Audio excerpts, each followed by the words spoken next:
Thank you for watching us on YouTube. But did you know that if you're on the go, you can get the full show as a podcast now? You can get our morning breakdown of the most important topics facing our country, news not being covered by the mainstream media, interviews with change-making progressives, and info on what you can actually do about all this. Search for The Damage Report on your favorite podcast app and subscribe so you know when new episodes are ready to go.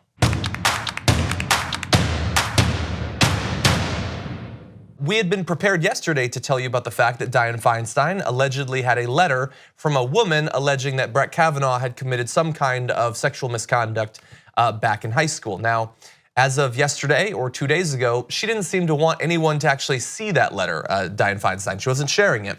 But now someone has gotten access to some of the information in the letter. That is Ronan Farrow, who can get everything. He knows your secrets. He knows everything you've done, the things you did last summer.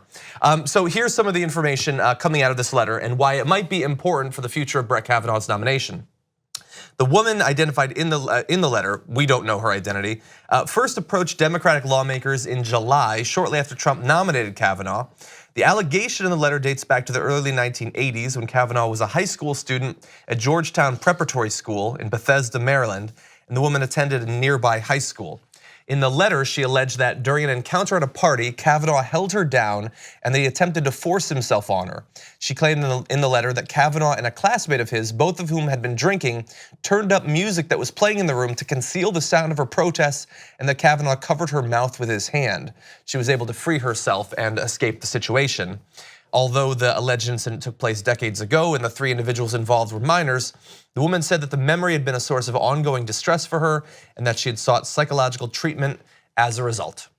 Brett Kavanaugh denies these allegations, of course. And the response you'll hear is like, he was in high school. You know, this was a long time ago. She's probably making it up. You'll hear things like, why is this coming out now? The thing that jumps out to me is like, Brett, it's similar to the Stanford student who, got a reduced sentence because he just gets as many chances as you can possibly imagine. Yeah. And that's what's so frustrating about it. There's a lot about Brett Kavanaugh that's coming out as a result of this hearing. The implications that he perjured himself earlier, and it just doesn't seem to matter now. Mm-hmm. The question is, how close to the fire will his feet be held, and no one knows. Yeah, the thing is, if this is going to matter, if any of this is going to matter, and we've done I don't know how many different videos about Brett Kavanaugh, it is only if we push for it, because the Republicans in government, they can taste that conservative majority in the Supreme Court that could last for theoretically decades. And they're not gonna let any of these concerns about perjury or records they don't have access to, or lying about his record, lying about what information he had access to, sexual assault, if these allegations are true, they don't care about any of that. They want a Supreme Court majority. Some of us are more concerned about what that majority would actually accomplish and who the person is that would be on it. Now, it was in high school, that is true. And something that you did in high school doesn't mean that you're not allowed to live, that you're allowed to have some kind of job. But I don't think it's unreasonable for some people to think that maybe you don't belong on the Supreme Court, one of the most powerful people in the world, literally having the power to control women's bodies. Yes. As he is alleged to have attempted to do back in high school. Mm-hmm. So for some people, including the woman who is making these allegations, this feels like a continuation of what she suffered decades ago, that he has continued throughout his career to try to exercise control over women's bodies.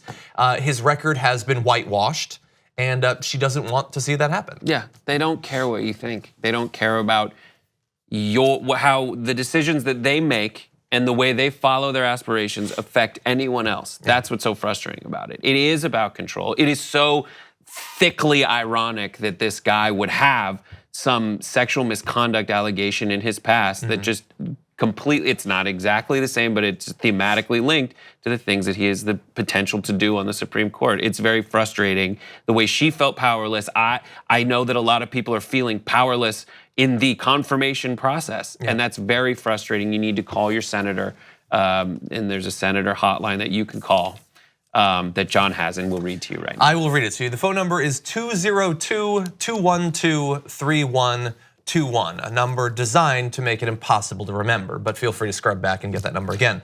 And please call, please call, please call.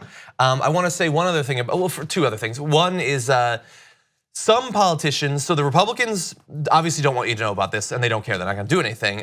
But some of the Democrats weren't, like they've known about this since July and haven't done anything about it. And partially I think it might be that they have this weird fear of how they approach fighting against the Supreme Court nominee where they're so careful at times, but then partially, we can't ignore the fact that this is not the first sexual assault allegation that politicians haven't taken seriously. This is just the latest one. And it's possible that either it's just an ideological thing or an old school thing where they just don't care about this sort of stuff. They think, well, yeah, there was lots of stuff that went on in high school. Or it might be that some of those politicians are thinking back to their time in high school. They don't necessarily want to set a precedent where we take seriously allegations of sexual assault of this type. I have no information that's going into that. That is just a gut feeling that I have. This maybe plays into it, maybe doesn't, but Chuck Grassley this morning released a letter from 65 women who knew Kavanaugh in high school. These women say Kavanaugh behaved honorably and treated women with respect, which says two things. One, the Republicans knew about these allegations, which is why they had time to put together a list of 65 women. So they had been not revealing that information. So thank you, Chuck Grassley, for identifying that. And second of all, this is great news for anyone accused of murder. All you need to do is put together a list of the people you haven't killed and you'll probably get off. I mean, if you didn't kill all those people, how likely is it that you killed this one person? It doesn't make any sense. Everyone who has sexually assaulted a woman didn't sexually assault more women. Doesn't mean that we shouldn't be concerned about the ones that they did sexually assault. Again, just allegations, but this is a completely nonsensical attempt to further the idea that we've seen so many times that you don't have to trust women. And if you do, if it seems like they have something there, you should probably start shredding their credibility.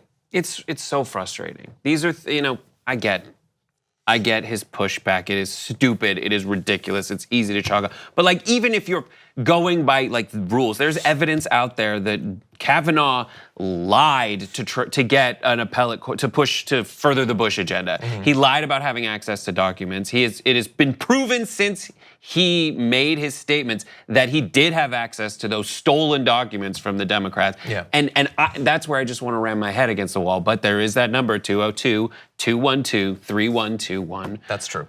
Just if you can memorize any sequence of numbers from 0 to 3, that's the perfect number. That's the one to do. Yeah. If you're dialing a 4, it's the wrong number. You've gone too far. Yeah. You need to come back.